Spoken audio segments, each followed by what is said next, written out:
Hello, my name is Ruby. I am a professional tarot reader, astrologer, psychic, sound healer, and I am also a devotee and priestess of the Divine Feminine and Mary Magdalene specifically, but all forms of the Divine Feminine.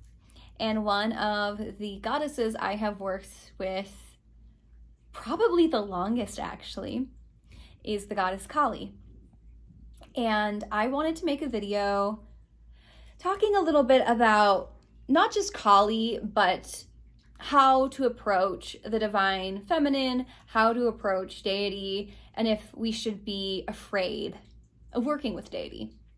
Now, my reason for making this video is a couple weeks ago on my Instagram, I channeled a message for the collective from the goddess Kali that came in very strongly for me. I had never experienced anything like it. And there was a comment that was left on that video by somebody that said something to the effect of, if you're going to say this to people, you need to let them know to approach this deity with a lot of respect. If you don't, Kali will ruin your life. Now, I am by no means calling out this commenter because this is not the first time I have come across this sentiment, especially with Kali particularly. So I actually just have a couple pictures from the Kali Oracle I have out, but when we see images like this of the goddess Kali, it makes sense that somebody would leave a comment saying something like, oh, be careful, Kali will ruin your life if you work with her. And I also agree with this commenter that we always need to be approaching Deity with respect. However, in this channeled message that came through, Kali asked us to approach her with prayer or approach her with an offering, which prayer can be an offering. And that to me is really the energy of respect that we should be approaching with a deity. So just to back up a little bit, I'm going to talk about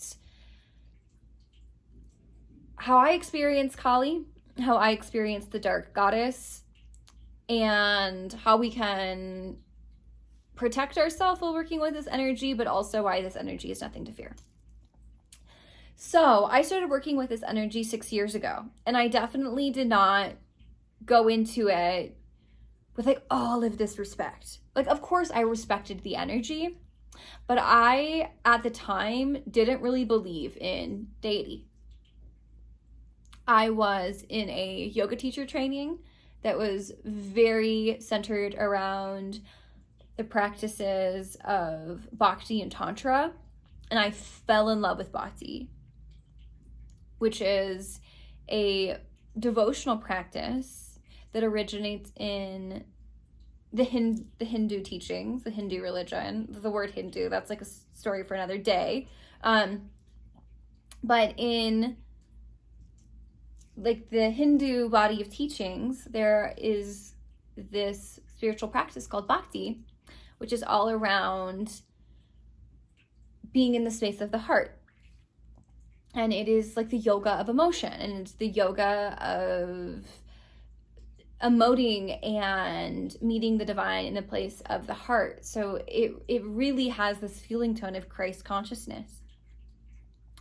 And a cornerstone of this type of devotional work and spiritual practice is chanting mantra. And I fell in love with chanting mantra. And there was this Kali mantra that I would sing all of the time. And I felt very called to this energy of Kali, and I felt very drawn in by it. And after I did the yoga teacher training, I became a yoga teacher. And this Kali mantra was my mantra. We would sing it in class all the time when I was with friends who were into these things. It was oh, Ruby, will you play this Kali mantra? So it's not like I woke up one morning and I was I'm going to start a devotional practice to Kali. But her energy started coming into my space. And I even bought this Kali statue that I found at this metaphysical store, and it was on my altar. And so I would say, like, the goddess Kali was coming to me, and I was responding to that with prayer through the form of mantra, reverence through the form of mantra. But it wasn't this really dogmatic, okay, I'm like approaching this deity with all of this like respect, or she's gonna fuck my life up. So maybe a year and a half into all of this, my life got pretty chaotic for a while, because I was in a very unhealthy, toxic marriage that wasn't aligned with my highest good. There was a lot of other people in my life around that did not have my best interest at heart, that were not aligned with my highest good. And I myself had a lot of healing from trauma to do. That it wasn't even that I wasn't, like, I knew I had to do it and I consciously had decided not to do it. Like, just the trauma was like so ingrained in my being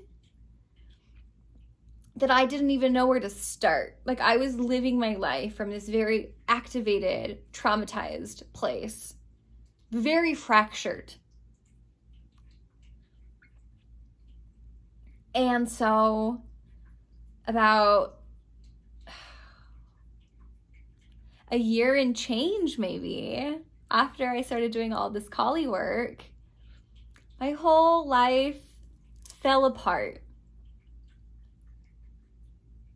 And that really ended with me out of that relationship and starting my whole life over, and like doing all of this work on myself to remove these like deep-rooted trauma responses. It was not an easy time. And a lot of people would have looked at my life at that time and felt sorry for me. But that was not Kali ruining my life. That was Kali medicine, but that was Kali literally removing everything in my life that did not serve my highest good, that was not in line with my soul purpose. And for me, because there was so much of that stuff in my life and it was so embedded into the fabric of my life, like that's the only way that could have happened. And so Kali did not ruin my life. Kali saved my life. And I truly believe that if I had stayed in those situations, I might not be on this planet anymore. Because I was really desperate and really depressed. Even though I was engaging in yoga and bhakti and all of these spiritual practices, and that was like my heart, there was all of these other things in my life that weren't aligned, that were like low vibrational, that were dragging me down. And because they were so attached to me and attached to the fabric of my life, there was always going to have to be a moment where like everything was destroyed and washed away. But that was Kali saving my life. Now, I have continued to work with Kali over the years. She isn't my main deity. I would say the main energies that I work with are Mary Magdalene and Isis, but she's really close. And she comes through a lot. And it surprises me how much she comes through, honestly. And even just reflecting on this while I share and make this video, I'm like, Kali is a big part of my life. And I did a devotional practice to her where I was working with her a lot at the beginning of this year. And it was this other occurrence of things falling from my life that needed to fall away. However, because I'd done all of that foundational work already. It was much more gentle, much more easeful, and it ended with me being way more aligned, like in career, in finances, and things like that, in a way that was like really healthy and positive.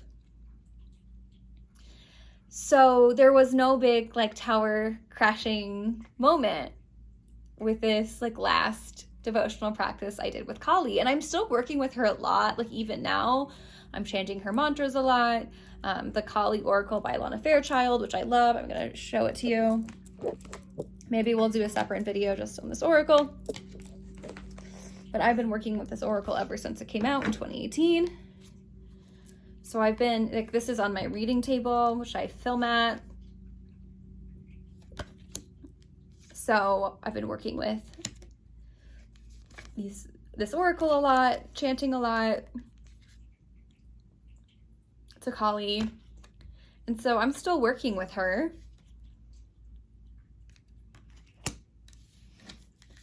And I work with deities in a more loose left-hand path way. And so, you know, this was now about 6 years I've worked with Kali, and she has never ruined my life. And I have not, you know, maybe worked with her in the most traditional way possible. And when I first started working with her, I didn't even believe in her.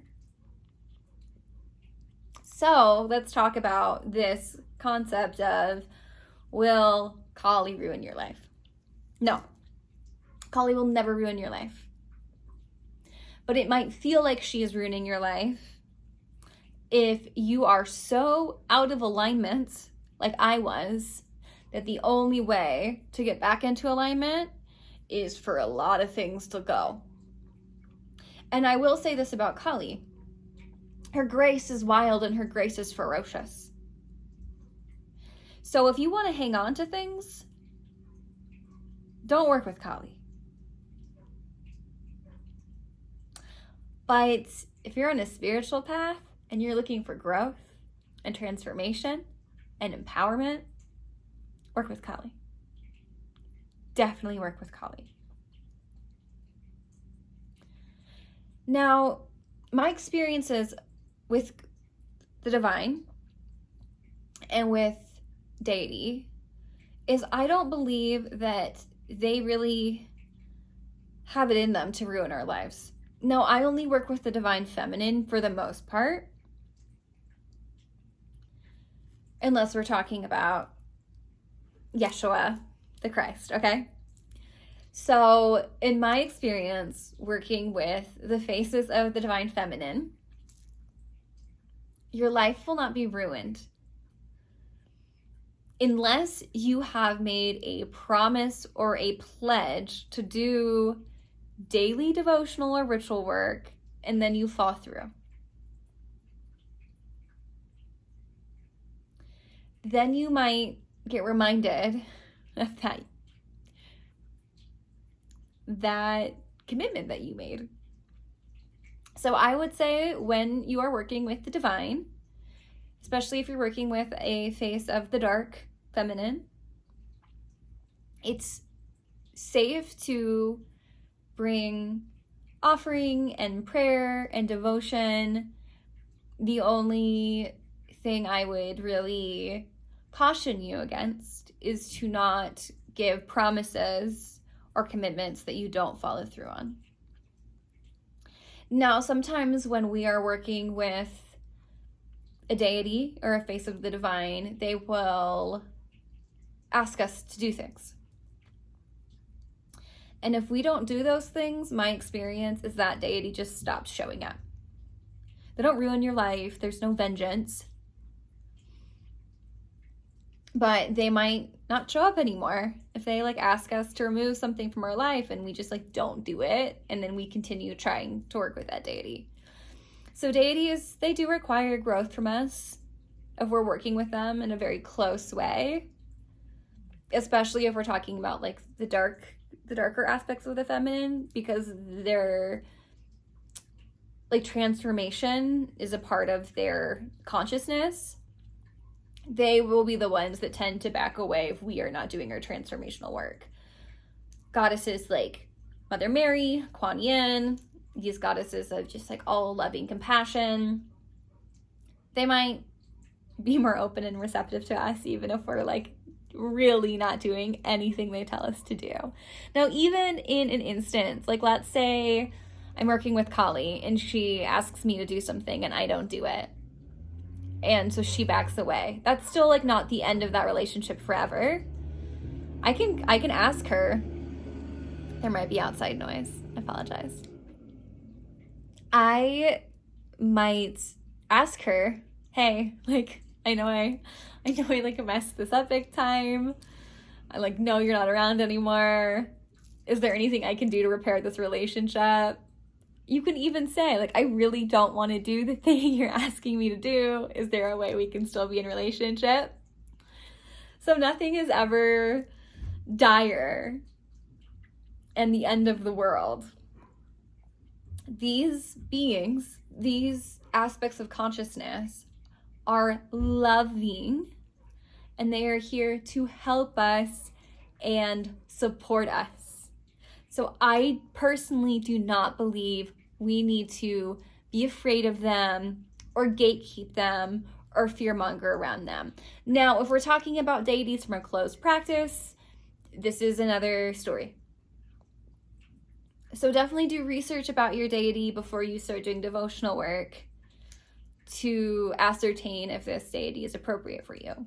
Also, if an aspect of deity is starting to really resonate and vibrate for you, that means that it's appropriate for you to work with that deity. So, for example, with that video I posted on Instagram, that was a collective message for Kali, people that don't resonate with it are just going to scroll past it. People that lock into that video and it's like resonating and vibrating in their being and they feel like that message is for them, that is because Kali wants to work with them. That is how this works. And so if we're having that feeling about a deity, it is appropriate for us to work with that deity, and that is a way that that deity is contacting us, okay? So just to summarize, respect for a deity is showing up with prayer and reverence and authenticity to the best of our ability. And as long as we're doing that, we're okay. Deities understand that we're all at different stages of spiritual development. They aren't going to expect us to show up like this advanced stage when we're little baby beginners, okay? So just showing up with authenticity and reverence in your heart, curiosity in your heart, that is showing up with respect, okay? Over time, as you work with the deity, that might evolve for you, and you might start showing up in a way that over time looks a lot different than how you started. And as long as you're not like making all of these grand promises to deity, deity is not going to ever fuck up your life. You might have tower moments. You might have endings. But if you are working with deity and those things start happening for you, start getting really curious. Because it's happening for you as a cleansing. And it's taking out the trash in your life. So I think that this like work with Kali she'll ruin your life stereotype or misconception comes from the fact that she looks terrifying. She is the goddess of death, and people will have these experiences with her where their lives fall apart. But I'm right on path now, okay? I'm on the other side of the story, and that's not to say I'm perfect and I'm not still doing my own work and there's not more to do. But like, me on the other side of my life falling apart is I am so on path. I am so myself. I am so authentic to my being. And I Ooh, I'm gonna get emotional. That is from the devotional work I did with Kali. And whenever I'm feeling like I'm losing my authenticity and like I'm not on my path anymore, she is the goddess I call on, because I know she will come through for me. And I know that she will remove anything that's not in my path. And even when it feels sad and scary because things are ending that I have attachments to, like, I trust her.